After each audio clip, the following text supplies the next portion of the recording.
Hello, welcome to another Museum FAQ video. I'm Paul Orselli, And I'm President and Eddie Chief. Goldstein. Hey, there he is. Uh, Here I am on Long Island, and I'm joined by the aforementioned Eddie Goldstein. Happy to see you, Eddie. So In Colorado. there you are. We'll hope that the cross-country digital network is on our side as we do this video. So, Eddie, I always like to start out by people telling us a little bit about their background, because I think it's interesting to hear how people came to where they are now. Well, first I want to say thank you, Paul, for inviting me. And I have so many friends in the museum business and the science communication business that I am happy to figuratively see all of you folks here today. I actually have two backgrounds. I have an education background and a performing background that merged with museums. The education background, I started out as a math teacher. My degree is in math and physics. I started out as a math teacher, and then I switched back and forth at the same time as I was doing that. I was learning how to be a magician. I was a street performer. At a certain point, I left teaching school and I went to work full-time in a dinner theater. And believe it or not, what I learned as a dinner theater performer has helped me as a science center and museum performer my entire career. Eventually, I started at the Capitol Children's Museum in Washington, D.C. Actually, before that, I did a magical math and science show for the Maryland Science Center during the daytime, and at night, I was working at a dinner theater in Washington, D.C., as I say. So I went from the Maryland Science Center to the Capitol Children's Museum to the Smithsonian, where I did a lot of work at the National Zoo and also at American History on different ways to interact with the public. And because I'm a performer, that is where I used my performing in the context of how to communicate with people who are coming to the zoo, etc. I then was recruited back in 1992 or so to work at the Denver Museum of Natural History, currently the Denver Museum of Nature and Science. And it was great because I had the job of enlivening the galleries. That was it, open-ended. And with my background, both in education and in performing, the way I chose to do that was start a science demonstration program, which no one had done at that museum before. And actually at the time, there were probably only a handful of museums: Science Museum in Minnesota, Museum of Science in Boston, maybe one or two others who were doing anything like that. So it was like we were all pioneers at the time. And I continue performing magic, performing professionally. So what I am currently doing, about 5 years ago, I left DM&S full-time. I'm still affiliated with them. I'm on their part-time staff. But what I am doing now is science communication workshops. Sometimes that is for other museums all around the country, all around the world. Sometimes that is with scientists, working directly with scientists to help them be a better communicator. So I continue doing that. And I continue being a performing magician. For the last couple of years, I worked at the Magic Castle in Hollywood, which is like the mecca for magicians. And what excites me about where I am now in my career is that what I've learned in each of those fields sort of blends together and helps me, I think, be a good science communicator. Well, that's a perfect segue into our conversation, because there are many aspects of communication, of course, in museums, exhibits and programs, marketing materials. and they really seem to cover both sides of the coins of your own background. There is the content side of the story, and then there is the delivery side of the story, and both of those parts are really important. So I'd like to start maybe with the content side, and I'd like to hear from your perspective, you know, with your background in education and also as a performer. Um, how do you develop content, like when you were in Denver or at the Smithsonian, the National Zoo? What are the real tips or key aspects that you think people should keep in mind when they're thinking about the content side of the coin? Excellent question, Paul. And really, the content and the delivery are blended together. You can't separate those. So I'll focus first on the content as you asked, but let me say that one of the biggest difficulties, one of the biggest problems that I perceive when I'm thinking about that and when I'm watching other people do their programs is a lot of folks are more focused on what they have to say and not really paying attention to how the audience is hearing them. And so whether you're focusing, no matter what your content is, you know, I had an interesting experience about 10 years ago. I, like most of my colleagues, when I would want to do a science program, I would start first, what is the content? What are the teaching points? What are the things that I want to get across? And then I would go, okay, what are clever ways to get those ideas across? And then one time, for whatever reason, I said, you know, I started out as a street performer. Just for the fun of it, I think I'm going to create a show as a street performer would create a show. And what came out of that was Galileo and the Leaning Tower of Pisa show, which is one that we did at Denver Museum of Nature and Science. I'll just refer to that as Denver. We did in Denver, right in the middle of the Space Odyssey Gallery. And it was like a street performance. It was like that. And I said to myself, instead of focusing on the teaching points, I want to focus on what is the impact that I can have on the audience. Because a street performer is not about giving out information. A street performer is about impacting the audience so that they are thrilled, so that they are amazed, so that they are having fun, et cetera, et cetera. So even when you think about content, I would start out by thinking about what is the impact that you can have on the audience. And with that particular show, what made me proud is that from a content point of view, there were two teaching points. One teaching point, the main one, is if you're a scientist, you can't just be thinking about things, you have to do experiments. And the second teaching point is when you drop the big ball and the little ball, they both hit at the same time. So those were the teaching points.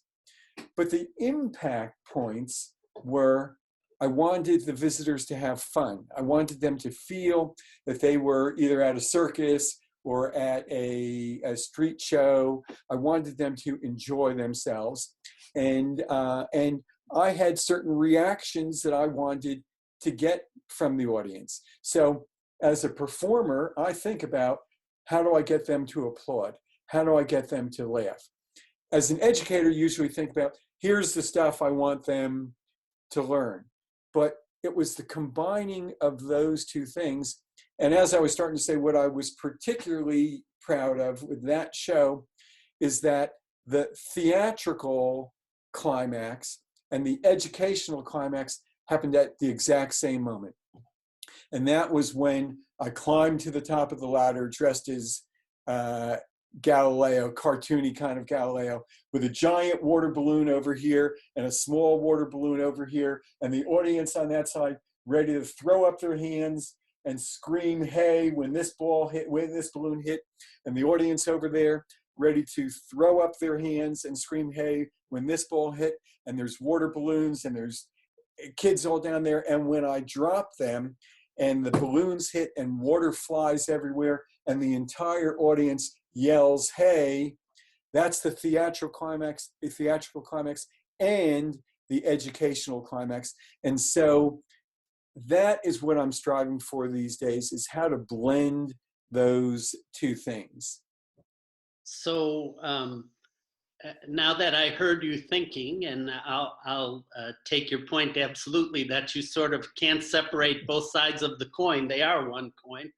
But also, I couldn't help but think, if museum educators or museum exhibits people had to pass the hat related to their work, that might change the way they think about their work. So, um, so can you give any tips from your point of view, of developing these different programs, from either the content side or the shared Yep, yep. delivery side, that are things you keep in mind? If I came to you and said, "Hey, Eddie, I would love to do a program about giraffes," like where would you start, or what would be some of the things that you would suggest to people, keeping both the content and the delivery side of the coin in mind?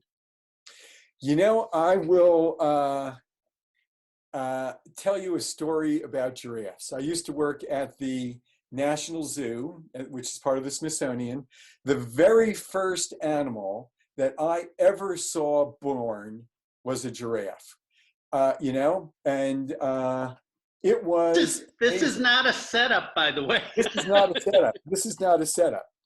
It was amazing.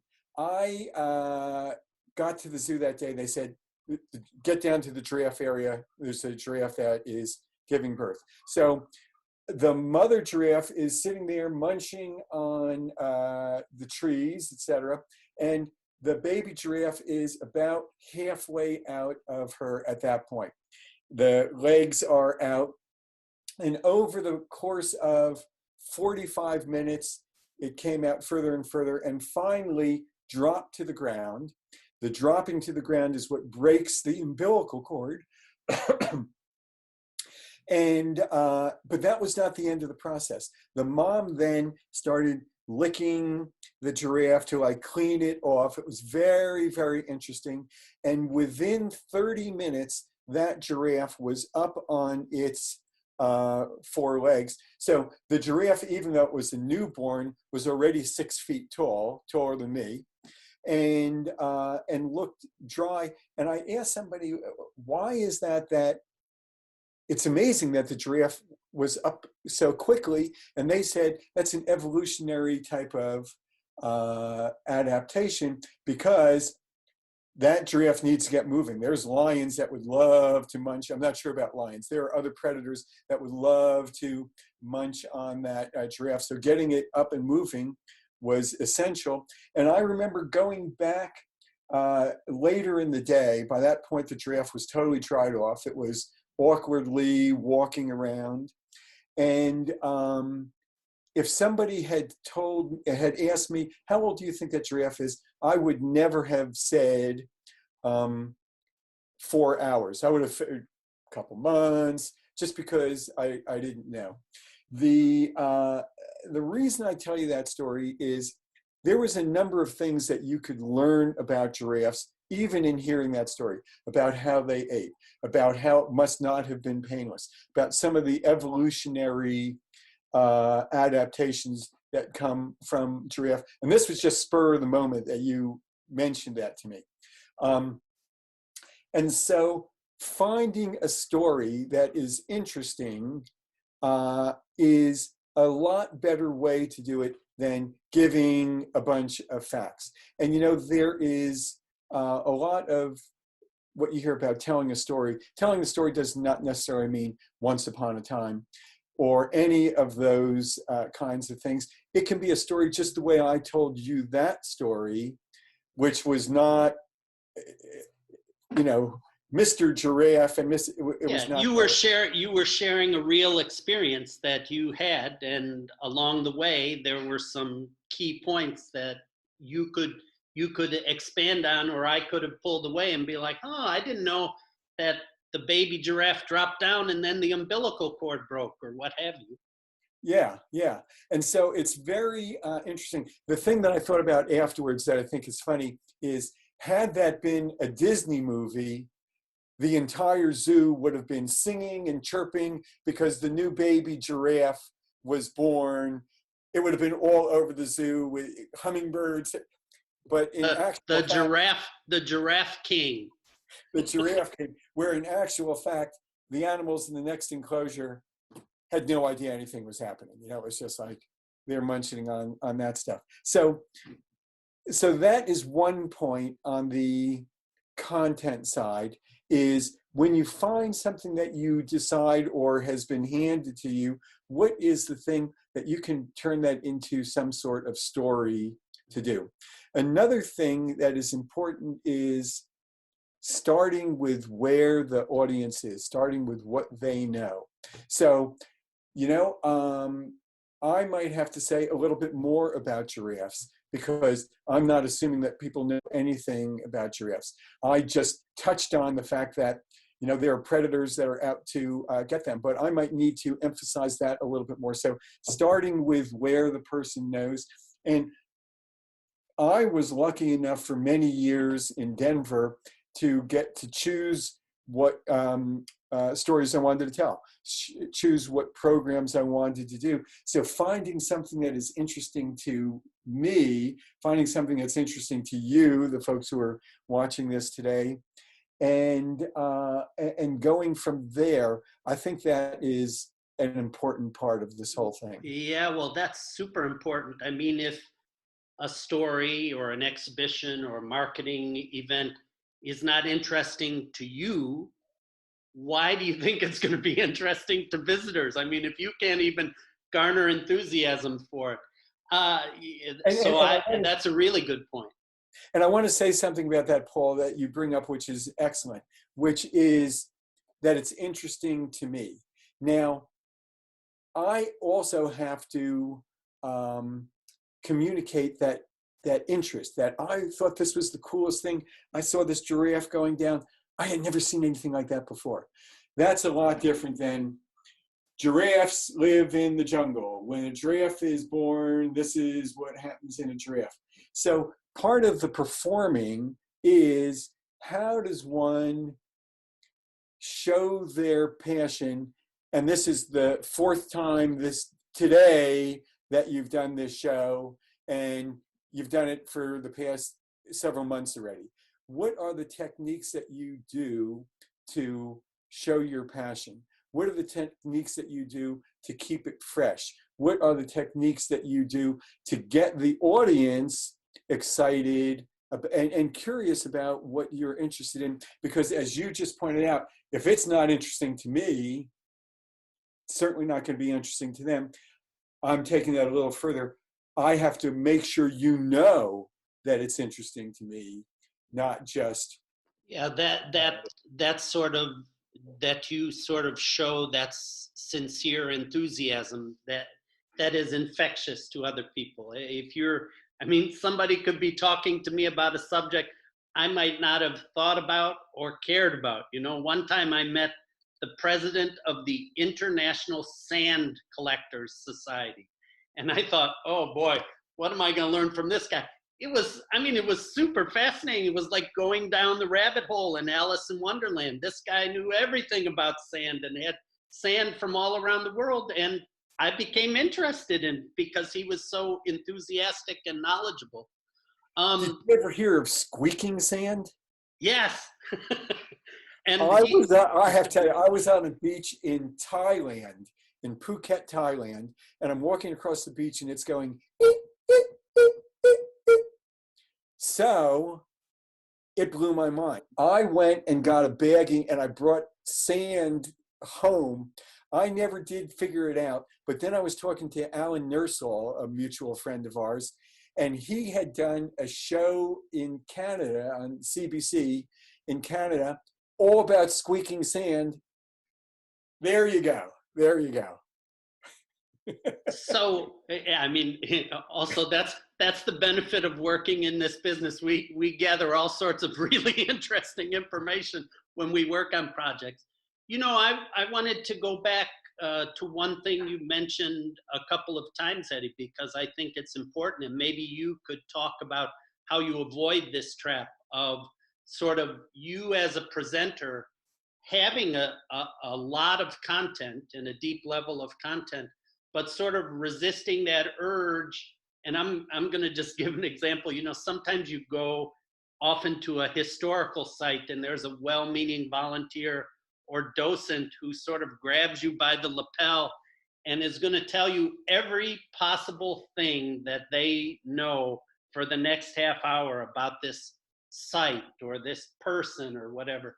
And that just, is a really uncomfortable situation because you don't want to be rude and you realize the person is well-meaning, but they clearly are not reading the audience at all.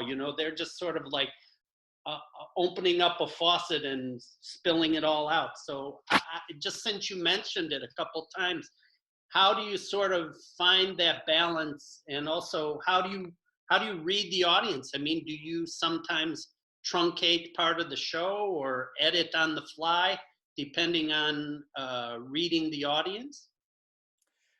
That is an excellent question. And the first thing that you need to do, as you obviously do, and that is understand the importance of that.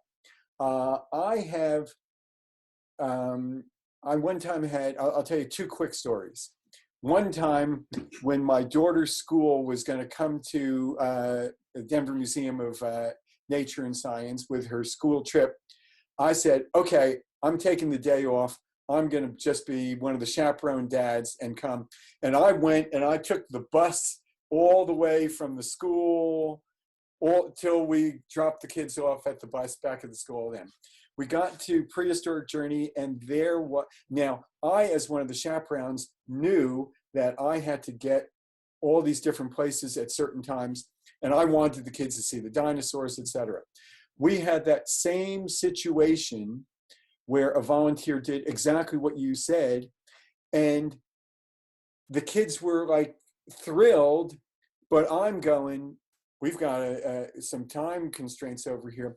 That guy was totally not tuned into that at all. So giving the audience an easy way to say thank you very much and leave, that is important. Another important story on that one, when we were working on Space Odyssey, in Space Odyssey we have a very nice Mars diorama, and we put astronauts, not really astronauts, but me in a spacesuit or other educators in the spacesuit into the diorama to work in the diorama and tell what they're doing as the visitors are coming around. It's very cool. And we were prototyping it, and one of my partners, Jennifer Moss Logan, an excellent educator, was prototyping it. She's got, cardboard boxes on to make believe that this was the spacesuit.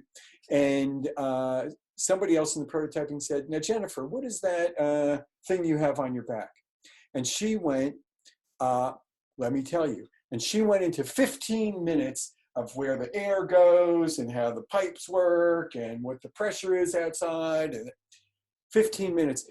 When she was done, I'll never forget what the guy who asked the question said after that. He said, I will never ask you another question because you could give me another 15 minutes. I don't have that extra 15 minutes for every question. That's right. So understanding that it's important, as I've gone rambling on, brevity isn't the soul of wit, but understanding the importance of it is 90% of the way there. And then giving the audience the option to leave if they want. The other piece of it is, and this is something I've learned, I sort of intuitively knew, but now that I'm doing a lot of work with science communication, and that is that you have to get to the bottom line first. You have to tell them right up front what the important thing is. And if in your program you think everything's important, and for the climax, here is the result. You have to, by getting to the bottom line first, it gives them the option of leaving if they need to leave. And it also gives you the option of, you've said the important stuff, so it's okay if they need to leave. Yeah, that's someone once told me, tell them what you're going to say it, tell them what you said. That's exactly right. That so. comes from Dale Carnegie, and that is actually on my list of things. Well, we think alike. Yeah, no, that's great. So that's nice you held that up. So Eddie did his homework before this conversation and has prepared a mind map that sort of shows the yin and yang of content and delivery as it relates to science and communication. And he has graciously offered to share that. So we'll make sure there's a link or a way for you to find that, and you'll get the real thing instead of us just holding it up on a Zoom call. So Eddie. So, let me mention one thing about that, because we have done like 4 bubbles out of how many of the other bubbles there are, which is fine. Because if you are a science educator and your audience takes you in a different way, go with the way that they take you. It's what I was talking about at the beginning. It's more important to think about how they are hearing your message, how they are receiving your message, than you getting through what you want to say. So go with the flow. That being said, on the content and the delivery, if I had to come up with one thought on content side, it is how to build a clear mental model. All of the stuff that you learn in education classes about scaffolding, about starting with where they already know, about figuring out what are the items that they need to know in order to understand your concept. And so how do you do all that stuff is about building a clear mental model. That's the important part on the content side. And on the delivery side, I have thought a lot about this one. And what I think it is how do you have a conversation with the audience? How is it not yakety, yakety, yakety, yakety, yakety, yakety, yakety, yakety, yakety, yakety, yakety, yakety, yakety? Rather, how do you have a conversation? Are you listening to the audience? Are you observing the audience? Are you following the flow? Because the conversation, Paul and I didn't practice this in advance. He asked me questions that made our conversation go in a different direction than either one of us had intended. How do you have a conversation with the audience, and how do you build a clear mental model? That is what I think are the 2 important parts of content and delivery. Well, Eddie, as a consummate educator and performer, you have tied the threads together nicely to bring us to a nice conclusion for our conversation. I just wanted to thank you so much for taking the time today. As I mentioned, we will have a way for people to get a link or some other way to access your mind map with more bonus material than even what we covered on this conversation. And also we'll make sure to include a link, and if you like, maybe an email, so people can find out more about your excellent work and even how to work with you. So I think that would be great. So we'll make sure that we include that in the description or the end bumper too. So. And just to verbally do that, because as an educator, you want to say it, you want to hear it, you want to print it. If somebody were interested in finding out all the other stuff that I didn't even get to on the little paper, eddiegoldstein.com is the way to get hold of me, and there's a little tab that goes contact me or contact him or whatever it happens to be, and I would be happy to continue the conversation with you. Terrific. Thanks, Eddie. Thanks very much. Thank you, Paul, for having me. It's great, and I like your background. Thank you. That's another story, but for another time. See you later. Bye-bye.